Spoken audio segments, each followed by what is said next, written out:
Hi there, my name is Bob Judson and you're listening to Leading for Life Stories. I'm delighted you're here and I'm really glad to have you on my podcast, and I very, very much hope you enjoy it. Hi everybody. Well, it's the end of 2023. Who would have thought it would have got to this point quite so quickly? I don't know about you guys, but the years just seem to fly by ever quicker these days. And I was conscious that obviously you've probably got much better things to do than listen to me at this time of year anyway, but I thought I'd do a bit of a reflective look at 2023 from my point of view and obviously particularly from the podcast point of view, because I want to basically finish the year off like that and then give you a bit of a lead into 2024 and I've already got some great stuff that's coming out, and I'm hoping that's going to be really useful. So this is, as much as anything, I think, going to serve for people who perhaps haven't listened to as many episodes yet, as sort of something of a summary of what's happened, what's gone on so far in the podcast, where it's got to, which episodes I particularly have enjoyed, what I think is most useful, I guess, from the point of view of tips and so on that I've brought out.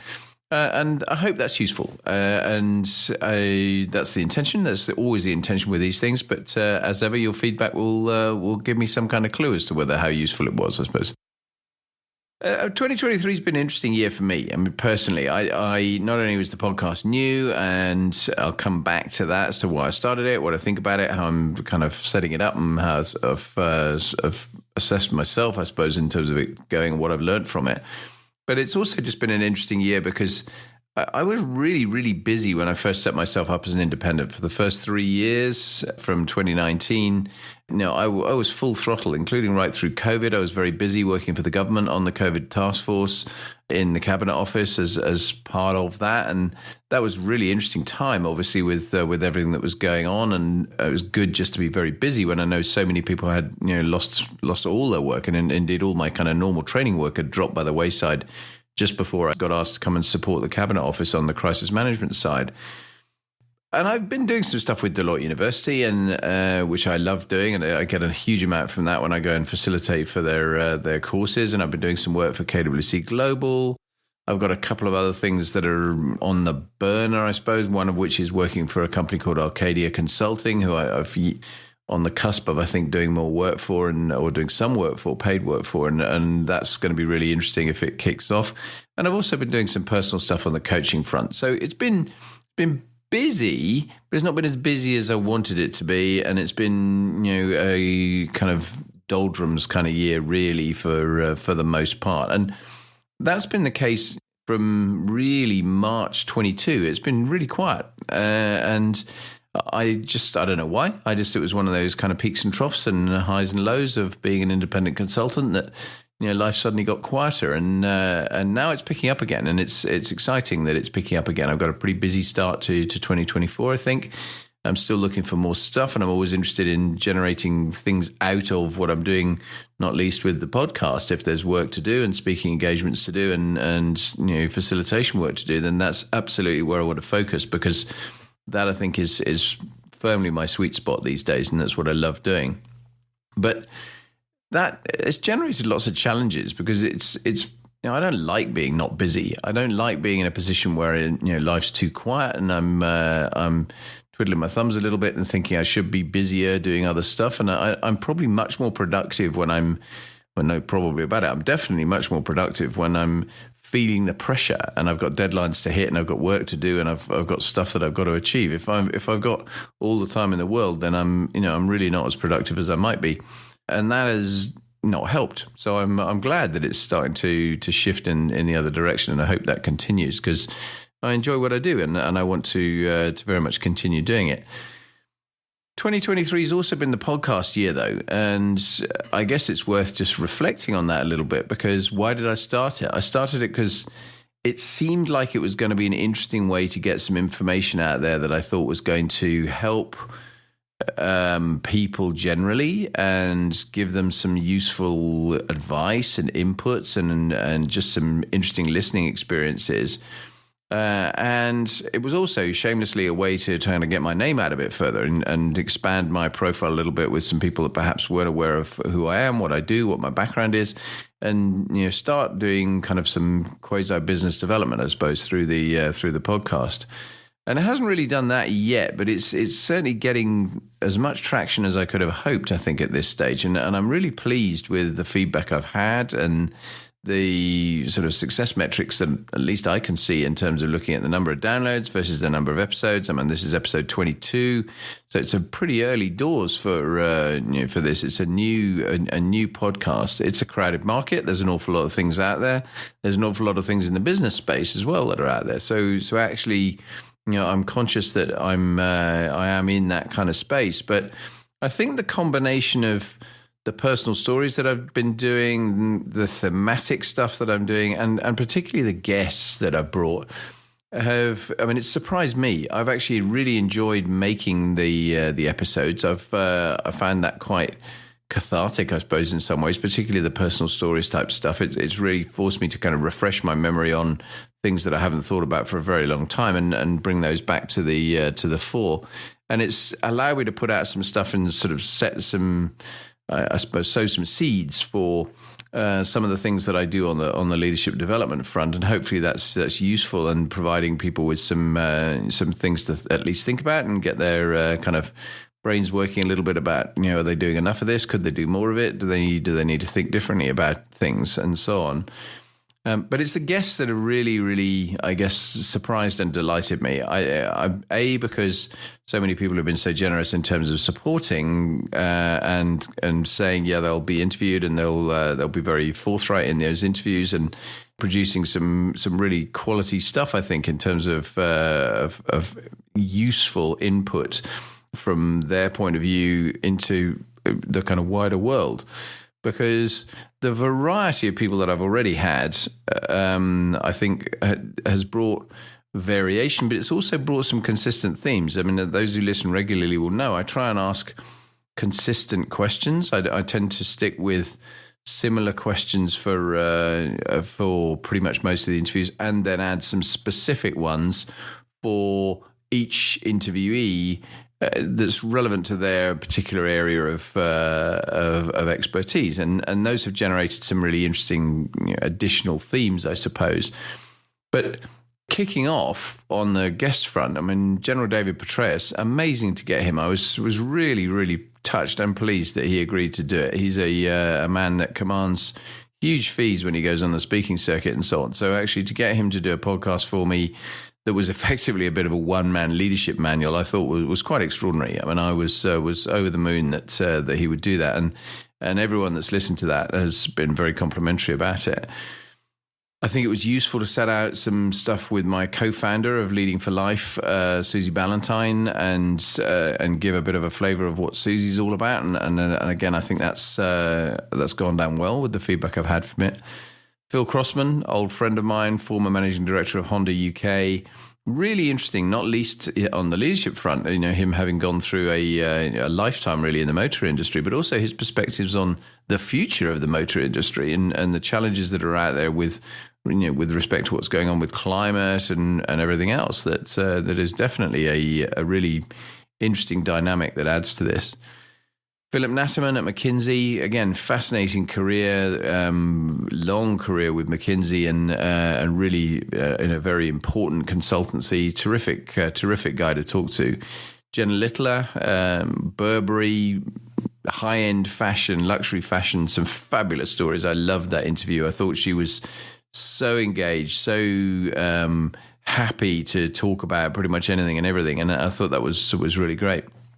And then the second of my military ones, James Morse, again, old friend of mine, but former commandant of the UK Staff College, now running the Rabdan Academy in the United Arab Emirates, and really interesting perspectives on his career through the Navy, but also with what they're actually doing in Rabdan, which is again a really kind of interesting, dynamic, vibrant new organisation that James is very much at the front of, and I think is doing a brilliant job.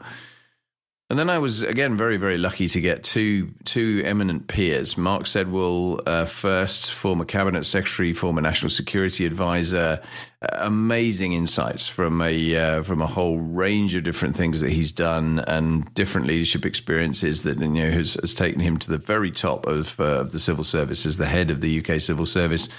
And again, an absolute privilege to have a chance to talk to him. Dido Harding, a great character who I really enjoyed working with and still know well and see regularly. And I thought she was tremendously candid. I mean, she spoke very openly about some of the challenges that she's faced, not only at TalkTalk, where she was the chief executive when they had a major cyber attack, but also the trials and tribulations of NHS test and trace during the pandemic, which was clearly a really, really big challenge. Probably the saddest one I've done in many ways was my good friend Howard Wielden, who I've known for a very long time, who agreed to do an interview, but actually passed away before I'd even released the interview, and his family very kindly consented to me actually still continuing to release the interview. And I think, again, he's got some fabulous insights from a lifetime, really, in the business world in various different guises, but most recently, obviously, very much a kind of defense-focused commentator and political commentator on a whole range of issues. Kamal Alibi, that was great because I've known him from the coaching world, and he's done a lot of other things and is doing a lot of other things besides that. But it was really interesting also to talk a little bit about coaching and the value he's got from coaching, and I hope that was useful to those that had a chance to listen to that. And then the last of the interviews that's come out so far was General Sir Richard Barrons, my boss twice over or three times over actually in my very sort of last stages of my career. Again, a tremendous guy with a huge amount of experience and I think fascinating insights in terms of his army career, but also just looking at some of the kind of modern challenges that we're facing out in the wider world. So those are the interviews that I've done so far, and I look at that and I think, wow, it's a pretty, I'm staggered that I've actually got all of those to do that, and I'm so pleased that they have all been so generous with their time. Most of those sessions, if all of those sessions, are well over an hour, and I hope you're finding the insights from them really, really helpful. Anything more you want to share with me in terms of feedback, I'd be really grateful to get. But alongside all of that, of course, I've done the personal story stuff. I've talked about my own career, my own life in the Air Force and getting really into the Air Force at the outset, getting through the flying training system, starting to get out to Germany, to the front line. And then the most recent version of that, obviously talking about the reconnaissance role that I spent a lot of time doing and started out on number 2 squadron at RAF Larbrook back in the 1980s.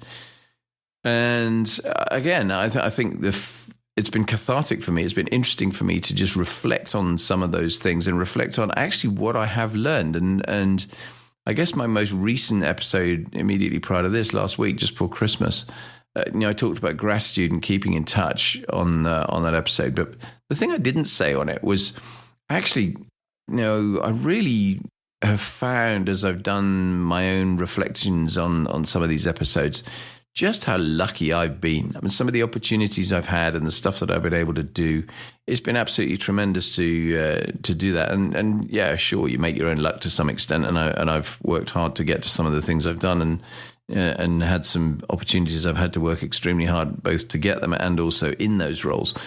But it's great to reflect on just how much I've done and how much, and I suppose in some ways how much I've then got to say. And that's one of the things that I suppose has surprised me more than anything about the podcast in terms of learning kind of what do I add? How much can I add? How much use is this going to be? And a large part of that has obviously been the feedback loop, but also then pulling the personal story stuff into the thematic things that I've done and talking about, as I have done, credibility, self-awareness, imposter syndrome, loneliness of command, personal resilience, self-care, attention to detail, work-life balance. all of those things are hugely important. And I've got a whole bunch of other things. I've already got a plan that takes me well into and probably beyond 2024 and already with some of those. And some of the things I'm thinking about doing in 2024 are leveraging some of the insights I've had from my guests as much as anything else in a different way to come up with, look at common themes and things that I think are really standing out from some of those as hugely important, particularly when you talk about values and that side of leadership, where you look at what's really important, what really matters in this space, that as a consistent kind of theme from senior leaders who've made it up up to the top of their profession. The guest set going into 2024 looks really good. I've already got a number of interviews recorded that I will be rolling out in the early part of 2024, and I've got a great long list of people who, some of whom don't yet know that they're going to be asked, some of whom have already agreed, and we've just got to find the right time to get in the diary and get the recording on the stocks. But I think it will be more of the same, but it will continue to be progressive in terms of trying to unlock and expand some of the really consistent themes from some of the really senior people. And I've got grand ambitions for trying to get some really high profile people, if I can get them to be on the podcast, because I think that would be really insightful to get some senior politicians, for example, and talking to them if they're prepared to be in a space where they'll talk personally about what is really meant to them to get there. Because I think that particularly when I look at the loneliness of command side of life, for some people in those sorts of positions, their external persona, what gets seen a lot in public versus what actually happens in their day-to-day life and their personal lives and the things they're having to kind of exist with. Those are very, very different things and really quite big challenges that exist for them. So, I think it'll be interesting. It will be really interesting to see where we get to with a range of different personal interviews as we go through. And what I'd also like, and some of you have been really kind about this and sent me some emails and some direct messages and so on, but what I'd really like as we get into the early part of 2024, and that'll be season 2. I'll launch season 2 as soon as we get beyond the 31st of December and we're into the new year. Then it will be season 2. I want your input. I really want your input. What do you like? What don't you like? What do you want more of? What do you want less of? Because part of what I want to do is provide stuff that really stimulates you, because that's what it's for at the end of the day. This is for you to get as much benefit from as you can get. And if there are things that you would like me to be doing more of and putting more emphasis on, whether that's less personal stories, more themes, less guests, more personal stories, whatever it happens to be, all that kind of information is really helpful. I'm thinking that, I'm going to try and probably not just solely focus on the leadership angle on some of this thing. I think talking to a number of my guests, it's quite clear that some of them have got a lot more to say than I've given them time to say it on the other interviews about some of the challenges facing the world at the moment, not least politically. And if you just happen to look at the UK and the USA, we've both got elections coming up next year. It's going to be a really interesting time. Conflicts in Ukraine and in Gaza are big, big news. I'm also looking very closely at linking what I do with the podcast to one of my other work streams, which is I'm the Deputy Chief Executive of the Leaders Club, which is a networking group. As some of you who are regular listeners to this probably are also part of the Leaders Club will be well aware of. We have guests on the Leaders Club virtually every week. We have about 40 events a year.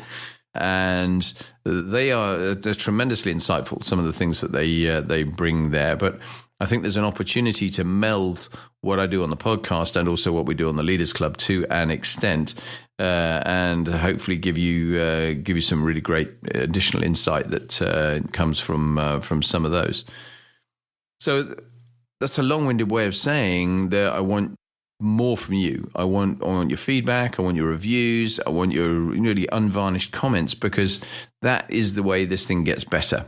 I think I'm pretty pleased with the way it's gone so far. I think the overall feedback has been very, very positive. There's been some really constructive, useful critique and advice and tips as to how to change it, and that everything from literally technology and equipment and processing and editing and all those sorts of things, through to obviously the content and what would be good. But I need more, and I really would welcome feedback from any and all of you that do listen to this, particularly those who are real dedicated listeners for it so far, because that helps me enormously.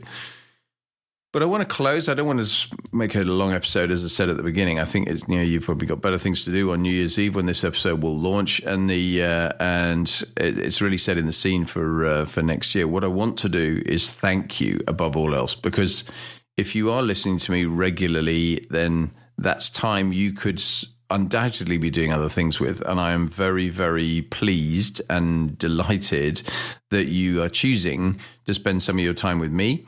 And if that's useful to you, and I guess it is, that's why you're doing it, then that's terrific. And I really hope that I continue to whet your appetite and stimulate your interest as we get into the next season in 2024. I've been very inspired by some of the other podcasts I've listened to. I've been privileged to be a part of one, Inspiring Leadership, Jonathan Bowman Perks' podcast. He had me on as a guest earlier this year. That was great. It was lovely to be there. And he's way more experienced than me. He's done nearly 300 podcasts now, and has got a thriving coaching business and a really strong output that I'm very very envious of, because I think he's managed to build a tremendous structure around what he's doing, not just on the podcast, but also in his leadership business more widely. And that's that's something to admire for sure. And I've got more of that coming up. I already have another friend of mine who runs a podcast. I know that I'm expecting to be on that next year. And I think that kind of mutual symbiotic sharing of some of these things is actually really helpful, because it allows us to connect each other a little bit. It allows us to share audiences a little bit and broaden where we can, because obviously attracting listeners is key in that crowded marketplace. So there'll definitely be more of that kind of thing to come. And that's really it. That's all I wanted to do for this year is finish with a little bit of a reflection on where I've been and what I've been thinking about, and what's been good for me on the podcast front. And I'm really proud of the output and the response that's come from it, and I'm glad I did it. I'm really pleased I did it, and I'm extremely grateful to those of you, as I say, who've been kind enough to come back and provide me with some advice and support and help. Because without that, it wouldn't be where it is now. But all that remains for me to do is thank you again, to wish you a fantastic New Year's celebration if you're listening to this on New Year's Eve, just before you go out and party.